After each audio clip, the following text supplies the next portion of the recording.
पास धमकी आती है छोटी छोटी चीजों के लिए कि आपको जान से मरवा देंगे। भी बोल रही हूँ, अगर किसी भी खिलाड़ी को कुछ भी हो गया रेसलिंग में तो प्रेसिडेंट देश जो हमारे रेसलिंग प्रेसिडेंट है वो जिम्मेदार रहेंगे, हमारी फेडरेशन जिम्मेदार उस चीज की। पे हम 4 महिला खिलाड़ियों के साथ में फिजियो जाना जरूरी था या अध्यक्ष जी का जाना ओलंपिक विलेज में जरूरी था।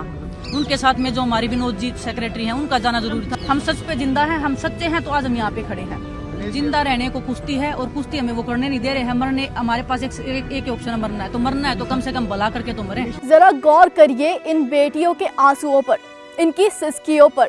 ये वो बेटियां हैं जिन्होंने अपने खून पसीने की मेहनत एक करके देश को गौरवान्वित किया है, देश को गोल्ड मेडल दिलाकर पूरे विश्व में भारत के नाम इतिहास रचा है।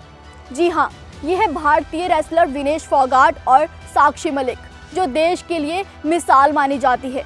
लेकिन आज देश की बीजेपी सरकार के कारण इन बेटियों की आंखों में आंसू हैं और मन में खौफ है। नमस्कार, मेरा नाम है महक सौदाई। महिलाओं बेटियों की सुरक्षा की कस्में खाने वाली बीजेपी के नेता ने ही इन बेटियों के साथ शोषण किया है। इनका आरोप है कि नेशनल कैंप्स में भाजपा सांसद बृजभूषण शरण सिंह और कोच यौन उत्पीड़न करते हैं। आदर्शवादी बीजेपी को अब बेटी बचाओ बेटी पढ़ाओ का नारा नहीं, बल्कि बीजेपी से बेटी बचाओ का नारा देना चाहिए, क्योंकि अब बीजेपी के नेताओं से ही बेटियां सुरक्षित नहीं बची हैं। आलम यह है कि आज देश की यह बहादुर बेटियां अपनी सुरक्षा के लिए सड़क पर उतरकर न्याय मांगने पर मजबूर हो गई हैं। इतना ही नहीं, बेटियों का कहना है कि नेशनल कैंप्स में पोस्टेड कुछ कोच तो वुमेन रेसलर का सालों से यौन उत्पीड़न करते आ रहे हैं। यहाँ तक कि उन्हें मारने तक की धमकियां दी गई। कई महिलाएं पहलवानों ने इसकी शिकायत भी की, लेकिन किसी ने नहीं सुनी। अपनी जिंदगी और करियर को दांव पर लगाकर बजरंग पुनिया,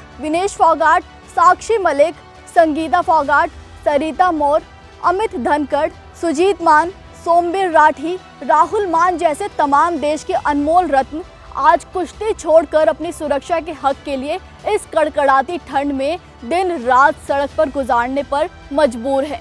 लेकिन अब तक कोई नेता इन्हें सुनने तक नहीं आया। हैरानी है कि इतना सब होने के बाद भी देश के प्रधानमंत्री जी के द्वारा भी देश के पीड़ित खिलाड़ियों के प्रति कोई संवेदना या प्रतिक्रिया भी सामने नहीं आई है। इससे ज्यादा शर्म की बात देश के लिए क्या हो सकती है भला? आखिर ये किस नींद में भाजपा सोई है कि अपने ही नेताओं की हरकतों से अनजान है? आखिर ये किस प्रकार की सुरक्षा की बात बीजेपी करती है जब ये अपनी हरकतों पर संयम रखने पर नाकाम है?